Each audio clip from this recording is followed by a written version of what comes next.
beredar luas di mana-mana. Ketika saya bicara tentang satu-satuan, Yesus urus orang-orang yang rampas jabatan itu, baku rampas jabatan. Di sini ada yang baku rampas jabatan.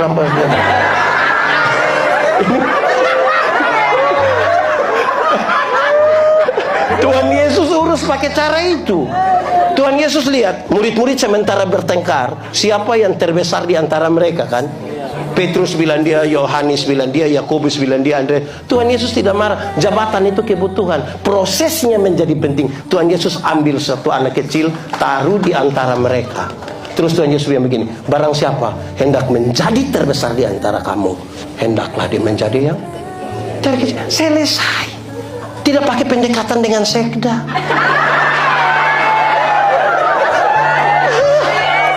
Di sini ada yang biasa pendekatan. Yang terbesar, saya punya video itu mengatakan begini.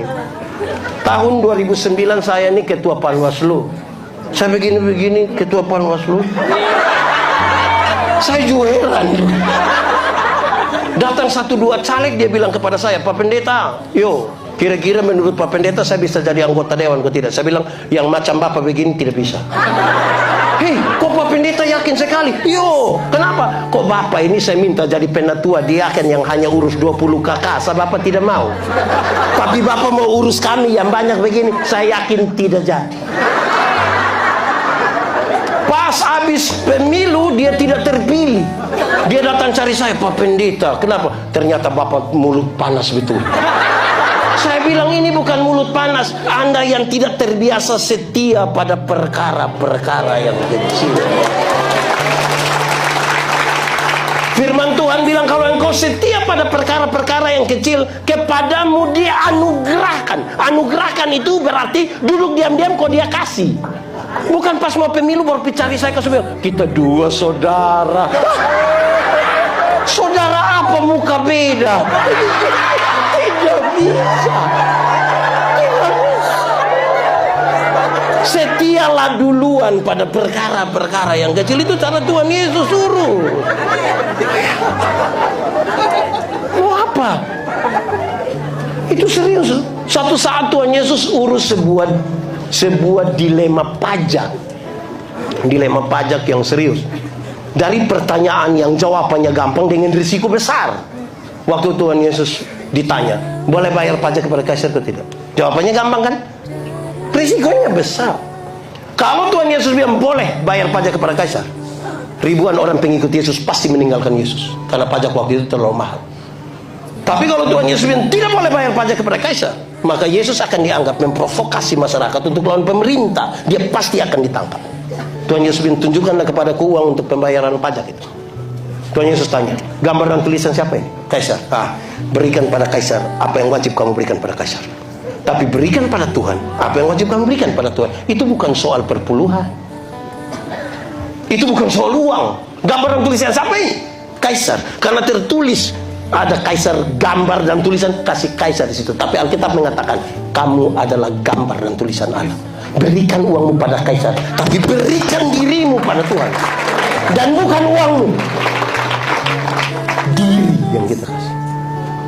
Supaya jangan ada orang bilang, Pak Pendeta, saya memang tidak ke gereja Bapak, tapi saya punya persembahan pergi terus. Di surga tidak ada kios jual Indomie. Kita tidak sementara kumpul itu. Nah, di sini ada. Ini kita pun soal.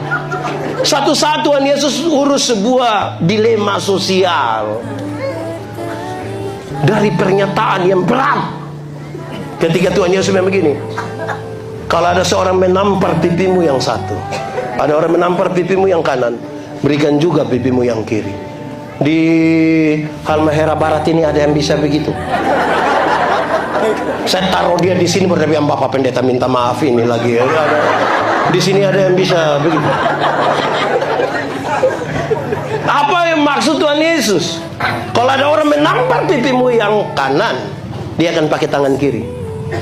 Tradisi Yahudi mengatakan tangan kiri hanya boleh pakai untuk pegang barang haram, atau tangan kiri itu Itu cara pertama, menampar pipi kanan pakai tangan kiri. Atau yang kedua, dia akan menggunakan punggung tangan kanan. Tradisi Yahudi mengatakan punggung tangan kanan digunakan oleh para tuan untuk menampar budak-budaknya. Sekarang Tuhan Yesus saja, kalau ada orang menampar pipimu yang kanan, menganggap engkau haram atau engkau budak, berikanlah pipi kiri, supaya dia mengangkat tangan kanannya. Di situ dia tahu bahwa di hadapan Tuhan kita sama. Kita mungkin punya status sosial berbeda, tapi di hadapan Tuhan kita sama. Amin. Supaya kita punya penghargaan pada kemanusiaan, ada dong. Ada satu pendeta mau pergi pelayanan, pakai motor, tiba-tiba ada yang anak-anak tambal ban, ada dekat-dekat ini. Aduh, puji Tuhan, amin, haleluya, Tuhan engkau telah menunjukkan jalan. Adek, tolong tambal om pendeta punya ban motor ya. 2 menit dia bilang, cepat, orang tunggu saya ini. Adek, cepat cepat, ini anak juga kerja cepat. Dikasih uang, Pak Pendeta jalan 10 meter, ban pecah lagi. Pak Pendeta marah. Pak Pendeta bilang, hai, kau tambal bagaimana? Kau kira saya pun pekerjaan ini sama kayak kau? Orang tunggu saya di sana, kerja bagaimana? Terus ini anak jawab, Pak Pendeta, hanya Pak Pendeta pun pekerjaan saya yang penting. Yang saya pun tidak penting, Yang saya pun tidak penting, ini yang Pak pun ban akan picat terus. Karena itu Pak, tolong duduk diam-diam di situ, diam-diam. Saya kerja baik-baik, saya punya.